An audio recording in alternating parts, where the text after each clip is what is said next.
এক মুসলমান অন্য মুসলমানের নাম বিকৃত করা হারাম, এটা আমরা জানি না। এই ব্যাপারেও আমরা দেখেছি যে আমরা যারা ইসলামের দাওয়াতের কথা বলি, কোরআন হাদিসের কথা বলি, তারাও দেখা যায় সোশ্যাল মিডিয়াতে, ফেসবুকে একদল মুসলমান অন্য দলে মুসলমানদেরকে নানা বাজে উক্তি দিয়ে ডাকাডাকি করে, বিকৃত নামে ডাকে, বিকৃত উপাধি দেয়, খারাপ কথা বলে, অমুকের দালাল তমুকের দালাল ইত্যাদি ধারণা করে কথা বলে। এই কাজগুলো হারাম, এগুলো আমরা কখনো করব না।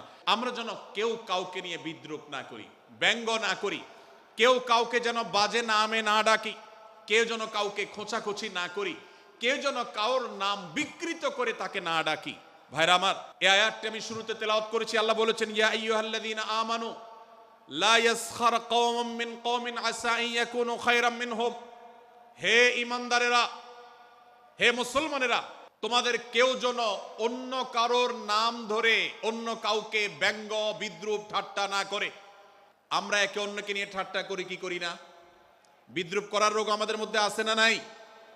ভাইরা আমার, জাগতিক বিষয় তো আছেই, এমনকি দুর্ভাগ্যজনক বাস্তবতা হলো ধর্মের নামে, ইসলামের নামে একদল মুসলমান অপর দল মুসলমানকে নিয়ে হাসি, ব্যঙ্গ, বিদ্রুপ, রাশাহাসি এবং নাম বিকৃত করা এবং খোঁচাখুচি করা, এই কাজগুলো আমাদের মধ্যে আছে না নাই? আমরা যারা ইসলামের খেদমত মনে করে আমার ভিন্ন মতের ভিন্ন দলের মুসলমানকে খোঁচাখুচি করি, আমরা যারা আল্লাহর খেদমত মনে করে, ইসলামের সেবা মনে করে, দাওয়াতের কাজ মনে করে, ইসলাম প্রচার মনে করে ভিন্ন মতের অন্য দলের মুসলমানকে নিয়ে ব্যঙ্গ বিদ্রুপ আর হাসাহাসি করি, তাদেরকে সোশ্যাল মিডিয়াতে, অনলাইনে, অফলাইনে তুচ্ছ-তাচ্ছিল্য করি, আল্লাহর শপথ করে বলছি, এটা ইসলামের সেবা নয়, এটা হলো প্রবৃত্তির পূজা, এটা হলো আপনার নফসের পূজা, এটা হলো আপনার প্রবৃত্তির গোলামি করা, এটা আল্লাহর গোলামি নয়, এটা ইসলামের খেদমত নয়, এটা ইসলামের 12টা বাজানো। ভাইরা আমার, কোন অবস্থাতে একজন মুসলমান অন্য মুসলমানকে নিয়ে ব্যঙ্গ বিদ্রুপ করতে পারে না। আমার মুসলমান ভাই যদি কোনো ভুল কথা বলে, ভুল কাজ করে, আমি যথাযথ নিয়মে তাকে সংশোধনের চেষ্টা করব, সমালোচনা করার দরকার হলে সেটাও করব, কিন্তু হাসাহাসি নয়, বিদ্রুপ নয়, ব্যঙ্গ করা নয়। আজ আমাদের তরুণদের মধ্যে এটা একটা আর্টে পরিণত হয়েছে। আপনারা রোস্টিং ভিডিওর কথা কম বেশি সবাই জেনে থাকবেন। রোস্টিং ভিডিওর কথা আপনারা জানেন কি জানেন না? ভাইরা আমার, রোস্টিং ভিডিও নামটা দেখেন, অর্থাৎ কাউকে রোস্ট করা। আমরা মুরগি রোস্ট করার কথা জানি, এখন মানুষ রোস্ট করার সিস্টেম শুরু হয়েছে। একজন মানুষের কোনো ভুল কিছু পেয়েছেন, অবশ্যই আপনি সমালোচনা করবেন। আপনি একজন মুসলমান হিসেবে জানতে হবে কারোর ভুলের সমালোচনার মূলনীতি আছে। মূলনীতি আছে না নেই? কোরআন এবং সুন্নাহর বাতানো যে প্রিন্সিপাল, সেটাকে লক্ষ্য করে, সেটাকে আমলে নিয়ে, সেটাকে ধরে ধরে যদি আপনি সমালোচনা না করেন, তাহলে আপনার এই সমালোচনা এটাই আপনাকে জাহান্নামে নেওয়ার কারণ হতে পারে। ভাইরা আমার, সূরা হুজরাতের এই আয়াত, অর্থাৎ 11 নম্বর আয়াত, এই আয়াত বলছে আমাদের জন্য কোন মুসলমানকে, কোন মানুষকে ব্যঙ্গ বিদ্রুপ করা হারাম। কোন মুসলমানকে ব্যঙ্গ বিদ্রুপ করা কি হারাম।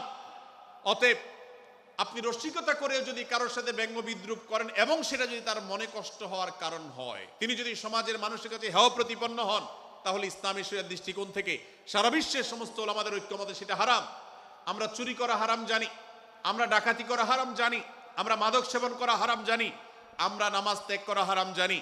এই সমস্ত হারাম থেকে আমরা অনেকেই বেঁচে থাকি, কিন্তু আমি আমার মুসলমান ভাইয়ের চরিত্র হনন করছি, শুধুমাত্র সাধারণ জীবনযাত্রার ক্ষেত্রে করছি তা নয়, এমনকি ধর্মের নামে, ইসলাম প্রচারের নামে, দাওয়াতের নামে আমরা আমাদের প্রতিপক্ষ মুসলমান ভাইকে নিয়ে অনেক সময় ব্যঙ্গ বিদ্রুপ করি, হাসাহাসি করি, তাকে ছোট করি, তাচ্ছিল্য করি, হেয় করি, তার সম্মানহানি করি। আমরা জানি না আমাদের প্রিয় নবী সাল্লাল্লাহু আলাইহি ওয়াসাল্লাম এর একটা হাদিস আমাদের সামনে রয়েছে, সহিহ মুসলিমে বর্ণিত হয়েছে। নবী করিম সাল্লাল্লাহু আলাইহি ওয়াসাল্লামের এই হাদিস আজ সবচেয়ে অসহায় হাদিস।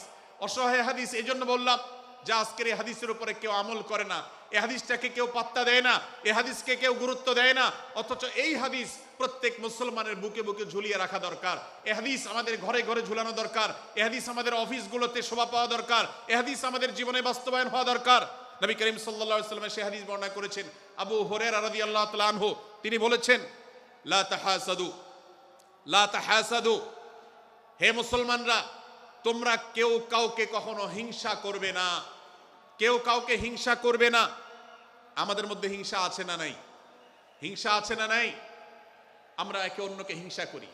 একদল মুসলমান অন্য দল মুসলমানকে হিংসা করে, কেউ কারো ভালো দেখতে পারে না। ভাইরা আমার, আল্লাহ নবী বলেছেন, লা তাহাসাদু, তোমরা একে অন্যকে হিংসা করো না। ওয়ালা তানাজাসু, কেনা বেচা করতে গিয়ে কেউ কাউকে ধোঁকা দিও না, প্রতারণা করো না। ওয়ালা তাবাগাদু, তোমরা একে অন্যের সাথে শত্রুতা বিদ্বেষ পোষণ করবে না। ওয়ালা তাদাবারু, তোমাদের কেউ যেন কারোর পেছনে লেগে না থাকে, কাউকে অবজ্ঞা যেন না করে।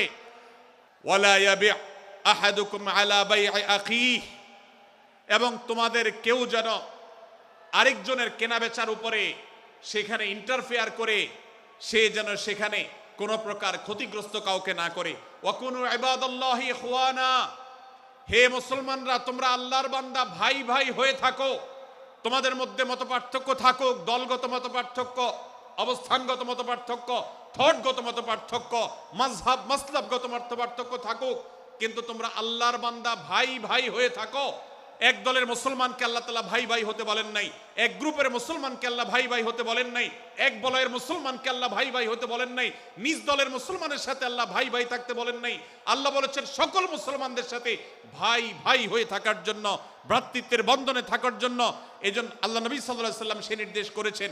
আল্লাহ নবী সাল্লাল্লাহু আলাইহি ওয়াসাল্লাম আরো বলেছেন, আল মুসলিমু আখুল মুসলিম, মুসলমান মুসলমানের ভাই, লা ইয়াজলিমুহু ওয়ালা ইয়াখযুলুহু, কোন মুসলমান কোন মুসলমানকে জুলুম করতে পারে না, তার আইল ঠেলতে পারে না, তার জমি দখল করতে পারে না, তার অধিকার নষ্ট করতে পারে না, তাকে কথা দিয়ে অত্যাচার করতে পারে না।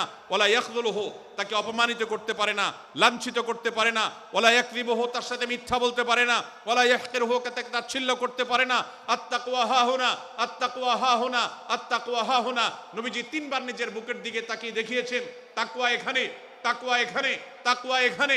আমাদের অন্তরকে ভালো করতে হবে, সমস্ত মুসলমানদের জন্য উদার হতে হবে, কলিজাকে বড় করতে হবে, মনটাকে ব্রড করতে হবে, প্রশস্ত করতে হবে, অন্য মুসলমানকে ভাই মনে করতে হবে।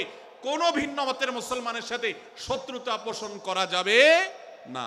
ভাইরা আমার, অতএব এই হাদিসকে সামনে রেখে এই হাদিসের শেষ অংশে নবী সাল্লাল্লাহু আলাইহি ওয়াসাল্লাম বলেছেন, আল মুসলিমু কুল্লুল মুসলিমি আলাল মুসলিমি হারামুন দমুহু ওয়া মালুহু ওয়া ইরদুহু। এক মুসলমানের জন্য অন্য মুসলমানের তিনটি জিনিসকে আল্লাহ তাআলা হারাম করে দিয়েছেন। কোন মুসলমানের রক্ত এটা প্রবাহিত করা, কাউকে হত্যা করা যেরকম হারাম, কোন মুসলমানের সম্পদ অন্যায়ভাবে আপনি ভোগ করবেন, দখল করবেন, মেরে দিবেন, এটা হারাম।